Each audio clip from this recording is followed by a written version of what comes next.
تو وہ دھیرے دھیرے نفرت جو دل میں بیٹھی ہوئی ہے نا وہ ختم ہو جائے گی. ایڑی سے ایڑی ملے گی, کندھے سے کندھا ملے گا, جسم سے جسم ٹچ ہوگا, ظاہر میں کندھے ملیں گے, اندر سے دل بھی مل جائیں گے. یہ مطلب ہے تمہیں ایک ساتھ کرنے کا. اور یہ کب ہوگا؟ اور جب ظاہر سی بات ہے تمہارا دل اس سے پاک ہوگا, اندر سے نفرتیں نکلیں گی, بغض نکلے گا, حسد نکلے گا. ورنہ جب تک تم دور دور رہو گے, ایسے ہی اندر کھڑتے رہو گے, جلتے رہو گے, اندر حسد بغض کینہ لے کر کے بیٹھے رہو گے, نہ تم اس سے مل پاؤ گے نہ وہ تم سے مل پائے گا. تو ہمارا دین اصل میں لوگوں کو انسان بناتا ہے. اس کی سب سے پہلی چیز کیا ہے کہ آپ کا دل مسلمانوں کے تعلق سے بالخصوص پاک ہونا چاہیے, کہ آپ نہ بغض اور حسد بالکل نہ کریں. حسد آپ نے ابھی پڑھا کہ سنا آپ نے کہ حسد کا مطلب یہ ہوتا ہے کہ جیسے اللہ نے آپ کو بہت نوازا ہے, بڑی دولت دی ہے, اور بھائی مجھے پاس اتنی دولت نہیں ہے, تو ہم سوچیں کہ یار اس کی دولتیں ختم ہو جائے, تباہ ہو جائے, یہ کنگال ہو جائے, اور اس کی دولتیں ہمیں مل جائیں. تو یہ حسد ہے, یہ جائز نہیں ہے. یہ آپ کیوں سوچ رہے ہو بھائی اللہ جو ان کو دینے والا ہے وہی اللہ آپ کو بھی تو دے گا, تو آپ حسد کیوں کر رہے ہو؟ یہ کیوں سوچ رہے ہو کہ اس کی نعمت چھن جائے, یہ تباہ ہو جائے, برباد ہو جائے, یہ اس کا سب کچھ کنگال ہو جائے, اور میں بڑا ہو جاؤں, مجھے اس سے زیادہ مل جائے. آپ یہ سوچو کہ اللہ جیسے تو نے اس کو دیا ہے اس کو بھی دے, اور میرے مالک میں بھی تیرا بندہ ہوں, اور تو ساری کائنات کو دیتا ہے, تو اللہ جیسے تو نے اس کو دیا ہے مجھے بھی دے دے. تو بجائے بد دعا کرنے کے, حسد کرنے کے, جلن کرنے کے, آپ بھی مصلی پہ آؤ, اللہ کی بارگاہ میں دعانا ادا کرو, اور اللہ سے سچے دل سے دعا مانگو کہ اللہ جیسے تو نے اپنے دوسرے بندوں کو نوازا ہے مجھے بھی نواز دے. حسد نہیں کرنا, کیونکہ حسد کرو گے تو ہوگا کیا؟ وہ تو اللہ اس کو دے رہا ہے تو وہ تو دیتا ہی رہے گا, مگر تمہاری زندگی جہنم بن جائے گی. تم رات دن یہی سوچ سوچ کے کڑتے رہو گے, لو اس نے ایک بنگلہ اور خرید لیا, اس نے ایک گاڑی اور خرید لی, اس کا ایک تھوڑا مال اور بڑھ گیا, اس نے ایک دکان اور بنا لی. یہی سب سوچ سوچ کر کے تمہاری رات کی نیند حرام ہو جائے گی, اور تم کڑتے رہو گے, اور اللہ تو اس کو نوازتا رہے گا, اور دنیا بھی تباہ ہوگی, پھر آخرت بھی تباہ ہو جائے گی اس کے چکر میں. کیونکہ فرمایا گیا, ابھی آپ نے سنا کہ حسد نیکیوں کو ایسے ہی کھا جاتا ہے جیسے لکڑی آگ کو کھا جاتی ہے. آگ لکڑی کو کھا جاتی ہے, جیسے آگ لکڑی کو ختم کر دیتی ہے جلا کر کے, ایسے ہی جس کے دل میں حسد ہوتا ہے اس کی ساری نیکیاں برباد ہو جاتی ہیں. وہ کتنا بھی نماز پڑھے, کتنا بھی قرآن پڑھے, کتنے بھی روزے رکھے, دیندار ہو, لیکن اس کا کوئی مطلب نہیں, کیونکہ اس کے اندر کیا ہے؟ حسد ہے, بغض ہے. اس لیے اپنا دل پاک رکھو, کسی سے نفرت نہیں کرنا, حسد نہیں کرنا, بغض نہیں کرنا. اگر اللہ کسی کو نواز رہا ہے تو تم بھی دعا کرو کہ اللہ مجھے بھی دے دے, اللہ اس کو بھی دے, اس کو سلامت رکھے, ساتھ ساتھ مجھے بھی دے دے. بس. دوسری چیز آپ نے سنا کہ غیبت نہیں کرنی. ظاہر سی بات ہے, میں نے بتایا کہ اسلام چاہتا ہے کہ سماج میں سب لوگ مل جل کر کے رہیں, سب ایک بن کر کے رہیں, بھائی بھائی بن کر کے رہیں, کسی کے دل میں بغض نفرت نہ آئے. اور نفرت ختم کرنے کے لیے ظاہر سی بات ہے آپ کو محبت عام کرنی پڑے گی. جب تک برائیاں پھیلیں گی سماج میں اور برائیوں کا پرچار ہوگا تو وہ سماج ٹھیک نہیں ہو سکتا. جس سماج میں صرف برائیاں, بے حیائیاں, غیبت, چغلخوری, گالی گلوچ ہو تو وہ سماج کبھی مضبوط نہیں ہو سکتا اور اس کے دل پاک نہیں ہو سکتا. تو نفرتیں ختم کرنے کے لیے سب سے پہلے ضروری کیا ہے کہ اچھائیاں عام کی جائیں. جہاں بھی کوئی برائی دیکھو وہیں دفن کر دو, اسے آگے مت بڑھاؤ. غیبت میں ہوتا کیا ہے کہ مان لیجیے ہم نے آپ کے اندر کوئی عیب دیکھا, آج تو عیب ہوتا بھی نہیں ہے, اپنی طرف سے بڑھ کر کے گڑھ کر کے لوگ بیان کر دیتے ہیں. تھوڑا سا شک ہو جائے تو ایسے ہی لوگ بیان کرنے آئے کہ وہ تو فلانا ایسا ہے, دھماکہ ایسا ہے نا. لیکن وہ بہت بڑا گناہ ہے, وہ تو الزام ہو جا رہا ہے کہ کسی انسان کے اندر کوئی کمی نہیں, کوئی عیب نہیں, کوئی نقص نہیں, پھر بھی اسے آپ بیان کر رہے ہیں دوسروں کو اور اس پر اس کے اندر عیب بتا رہے ہیں, تو وہ تو الزام ہے, وہ بہت بڑا گناہ ہے. اور ایک ہے کہ انسان کے اندر عیب ہے تھوڑا بہت, کبھی کبھی اس سے انسان ہے بھائی, کبھی کبھی غلطی تو ہو ہی جائے گی، کون ہے جو بچ جائے اس کے اندر کوئی عیب نہ ہو؟ تو انسان ہونے کے ناطے ہر کسی کے اندر کچھ نہ کچھ عیب ہوتے ہیں۔ تو اگر کسی کا عیب آپ دیکھ لیں تو بجائے اس کو سمجھانے کی بھائی یہ عیب دور کر لو، آپ اس کو نہ بولے بلکہ جائیں دوسرے بندے سے بتائیں کہ کیا ہے کہ اس کے اندر یہ عیب پایا جا رہا ہے، تو یہ کیا ہے؟ یہ غیبت ہے۔ اب ظاہر سی بات ہے، آپ مان لیجیے ان کے اندر کوئی عیب دیکھ رہے ہیں اور جا کر کے ان سے بیان کر رہے ہیں، تو یہ برائی یہاں تک پہنچ گئی نا، ان کے اندر جو عیب تھا، ان کے اندر جو برائی تھی، وہ آپ نے ایک تیسرے بندے تک پہنچا دی۔ اب ہو سکتا ہے وہ تیسرا چوتھے تک پہنچائے، وہ چوتھا پانچویں تک پہنچائے، اس طرح پورے سماج میں وہ برائی پھیلتی چلی جائے گی، وہ برائی عام ہوگی، اور جتنا اس کا پرچار ہوگا اتنی برائی پھیلتی چلی جائے گی، اور جب سماج میں برائی پھیلے گی تو اچھائیاں ختم ہو جائیں گی، خوبیاں دب جائیں گی، نیکیاں چھپ جائیں گی۔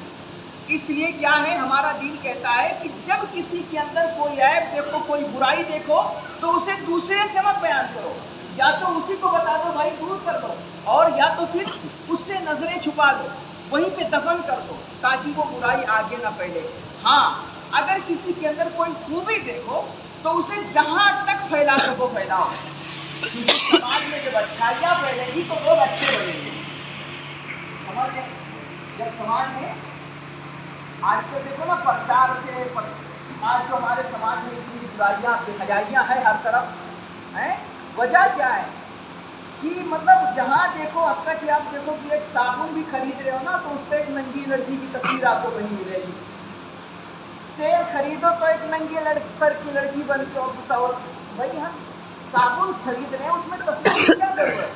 لیکن اس کا پرچار کیا جا رہا ہے، ایسے کرتے کرتے کرتے کرتے آج انسان کو برائی دیکھتے دیکھتے عادی ہو گیا، اب اس برائی کو برائی سمجھ ہی نہیں رہا، وہ اس کو فیشن سمجھ رہا۔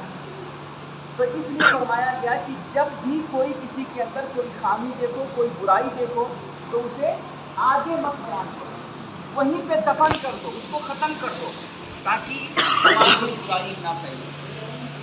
ہو سکے اللہ کے رسول فرماتے ہیں کہ پوچھا گیا یا رسول اللہ سب سے بہترین اسلام کیا ہے؟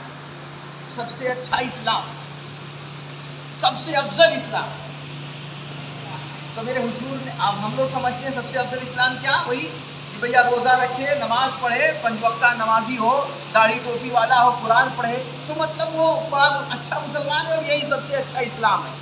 ایسا نہیں، میرے حضور نے نہیں فرمایا۔ پوچھا گیا رسول اللہ سب سے اچھا اسلام کیا ہے؟ تو میرے حضور نے فرمایا اطعام الطعام و طیب الکلام، مطلب اطعام الطعام مانا کھانا کھلانا، بھوکوں کو کھانا کھلانا اور اچھی بات بولنا، یہ سب سے بہترین اسلام۔ سب سے اچھا اسلام کیا؟ بھوکوں کو کھانا کھلانا اور اچھی بات بولنا، یہ سب سے خوبصورت اسلام ہے۔ لیکن آج انسان، یہ دونوں چیزیں ہمارے یہاں نہیں ہیں۔ بہت زیادہ تو کوئی ایک خاص موقع آئے گا، کوئی عرس آئے گا، یا کسی کا نام، کسی نام پہ کوئی فاتحہ تیجا کرانا ہوگا تو کچھ ایک تو لوگوں کو کھلا دیں گے، باقی وہ جذبہ کہ بھئی کسی بھی غریب کو، محتاج کو، ضرورت مند کو ڈھونڈ کر کے، تلاش کر کے ان کو کھانا کھلائیں، ضرورت مندوں کی ضرورت پوری کریں، اور وہ تو ٹھیک ہے، کبھی کبھی یہ بھی کر بھی لیتے ہیں، لیکن زبان میں ہمارے فرمایا گیا کہ سب سے اچھی بات بولنا یہ سب سے اچھا اسلام ہے۔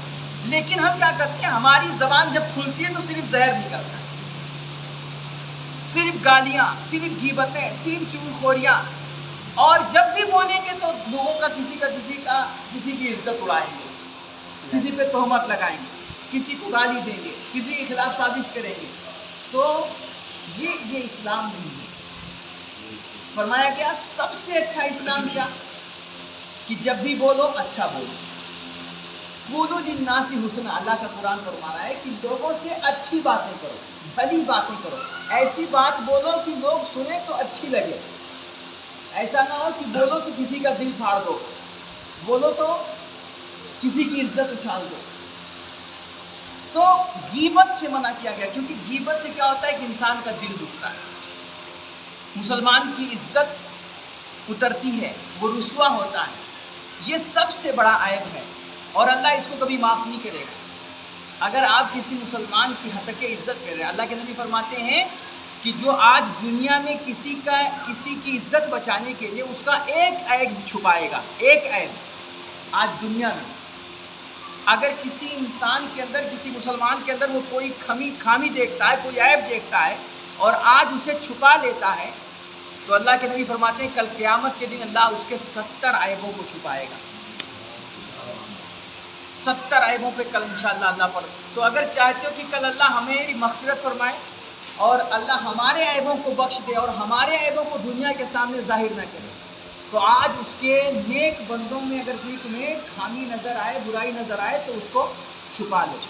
لیکن اب اس کا مطلب یہ بھی نہیں کہ چوری کر رہا ہے لیکن آپ کو نہیں، ہمیں نہیں بتانا ہے کسی کو، بدماشیاں کر رہا ہے اس کو آپ چھوٹ دے دو، بدکاریاں کرنے والوں کو چھوٹ دے دو، کوئی شراب پی رہا ہے کھلے عام آپ اس کو کہو نہیں ہمیں کسی کو نہیں، ایسا نہیں ہے مطلب۔ یہ بھی مطلب نہیں ہے کہ آپ کسی کو کچھ کہو گی مت، برائیوں سے روکو گے ہی مت، نہیں۔ آپ سب سے پہلے کسی کے اندر کوئی خامی دیکھ رہے ہو، مان لیجیے وہ کوئی غلط کر رہا ہے تو اس کو سب سے پہلے آپ سمجھاؤ گے، لیکن وہ نہیں سمجھ رہا ہے تو جو بھی ذمہ دار ہیں گاؤں گھر کے یا اس کے اپنے جو ماں باپ ہیں ان کو جا کر کے بتاؤ گے کہ بھائی اصلاح کرنے کے لیے، اس کو سدھارنے کے لیے کہ آپ کا لڑکا مان لیجیے، آپ کا بھائی ہے، آپ کا بھتیجا ہے، جو بھی ہے وہ یہ برائی کرتا ہے، اس کو روک لو۔ تو اس کو اس کے ذمہ داروں کو یا جو بھی مان لیجیے گاؤں گھر کا یا جو آپ کے علاقے کا جو ذمہ دار ہے، کوئی عہدے دار ہے، کوئی جو روک سکتا ہے اس کو، بھائی بہت بڑا ڈاکو ہے کوئی، وہ سب کو تکلیف پہنچاتا ہے، ڈاکہ کرتا رہتا ہے، چوریاں کرتا رہتا ہے، تو ہم اور آپ تو روک نہیں پائیں گے، تو اب اس کی شکایت کسی بڑے سے کرو جو اس کو روک سکتا ہے، مثلا تھانے میں کروا دو، یا جو بھی ذمہ داران ہیں، عہدے داران ہیں، ان کو بتاؤ کہ یہ اس انسان کو لگام دو۔ تو یہ بتانا اور کسی کی اس کو برائی سے روکنے کے لیے شکایت کرنا یہ غیبت نہیں ہے، یہ غیبت نہیں اور یہ گناہ نہیں ہے، یہ تو اس کو سدھارنے کے لیے اور انسانوں کو، دوسرے انسانوں کو بچانے کے لیے اس کے شر سے آپ یہ کام کر رہے ہو، تو یہ اچھا کام ہے۔ لیکن ایک عام انسان ہے کہ کبھی غلطی ہو گئی، شیطان نے بہکا دیا، اس سے کوئی چوک ہو گئی، اب آپ اسے پورے معاشرے میں بیان کرتے پھرو، تو یہ غلط ہے، یہ غیبت ہے اور یہ بہت بڑا گناہ ہے، سمجھ رہے ہیں؟ تو یہ ساری باتیں ہیں۔ اس کے علاوہ بھی اگر آپ کے ذہن میں کچھ باتیں آئیں تو آپ ہم سے سوال کر سکتے ہیں، پوچھ سکتے ہیں، اور اس کے علاوہ ہمارا مقصد ہوتا ہے کہ ہم لوگ اپنے طور پر جو ہو سکتا ہے اپنے حساب سے ہم لوگ سمجھاتے ہیں، لوگوں کو بتانے کی کوشش کرتے ہیں۔ ظاہر سی بات ہے ہم آدھا پونا گھنٹے میں آپ کو تو سارا دین اور سارا مسئلہ نہیں بتا سکتے نا، تو اس کے علاوہ بھی آپ کو کبھی کوئی ضرورت پڑے تو جامعہ آپ کا ہے، خانقاہ آپ کی ہے، کبھی بھی ہم لوگوں سے آ کر کے اینی ٹائم مل سکتے ہیں، آپ ہم سے مسائل اپنی پوچھ سکتے ہیں، ضرورتیں معلوم کر سکتے ہیں، اپنی جو روزمرہ کی جو چیزیں ہیں دینی شرعی لحاظ سے اس کو سیکھ سکتے ہیں، ہے نا۔ تو آپ لوگ جامعہ میں بھی آئیں اور بالخصوص کوشش کیا کریں کہ جمعرات کو یہاں ہر ہفتے ٹیم آتی ہے نا، تو کوشش کیا کریں کہ زیادہ سے زیادہ جو آپ کے دوست احباب ہیں ان لوگوں کو بھی لانے کی کوشش کریں۔ بھائی 4 دن کی زندگی ہے، اس میں جتنا اچھا ہم لوگ سیکھ سکتے ہیں، دوسروں کو فائدہ پہنچا سکتے ہیں، وہ ہماری کوشش ہوتی ہے کہ پہنچائیں۔ اللہ ہم سب کو عمل کی توفیق بخشے اور ان تمام برائیوں سے بچنے کی توفیق فرمائے۔ صلی اللہ علیہ وسلم۔